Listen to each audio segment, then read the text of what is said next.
If you're watching this, it means I fear that there have been some technical difficulties, but we have provided, thanks to Peter Jonas, our Vice President, this recorded link.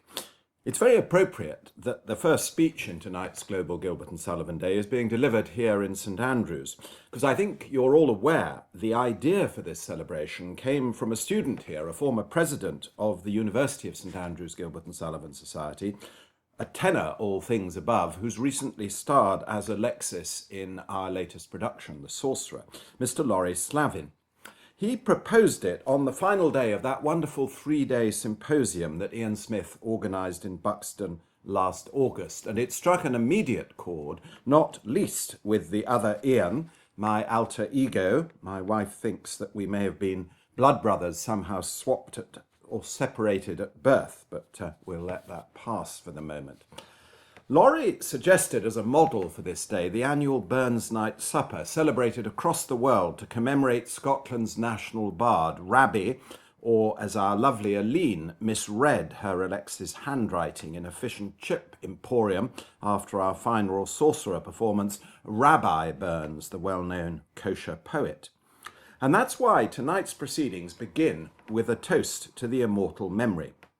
This is something I'm quite often called on to give at Burns Night suppers, and I'm wont to delight or enrage the assembled company, depending on the degree of their devotion to Rabbie, by delivering a snatch or two of Burns's verse set to Sullivan's music. I offer you a small example illustrative, and please join in. Oh, my love's like a red, red rose that's newly sprung in June.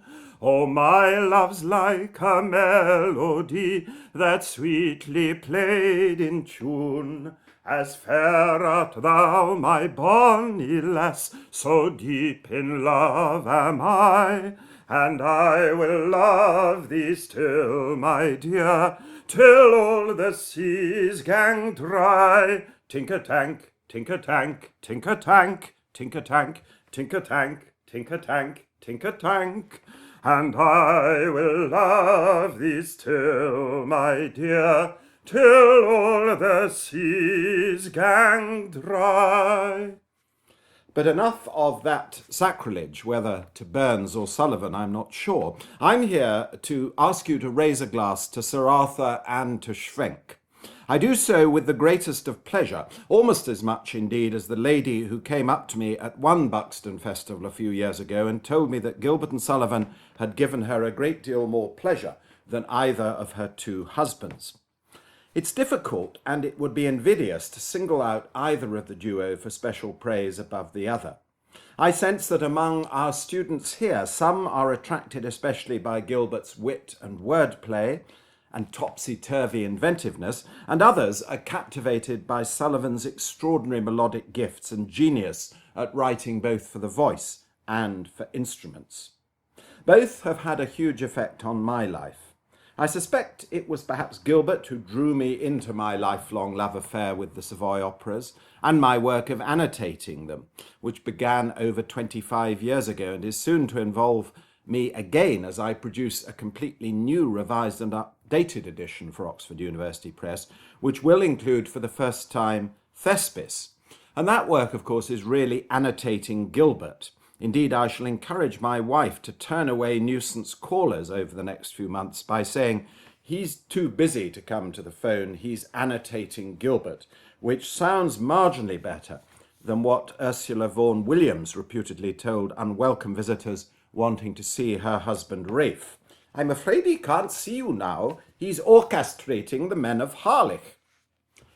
In my own contribution to the final day of the Buxton Symposium, before introducing Laurie Slavin and his successor as president, Maria Zikos, I tried to explore the magical quality that Gilbert and Sullivan somehow has, and which is so difficult to define and yet so unmistakably there.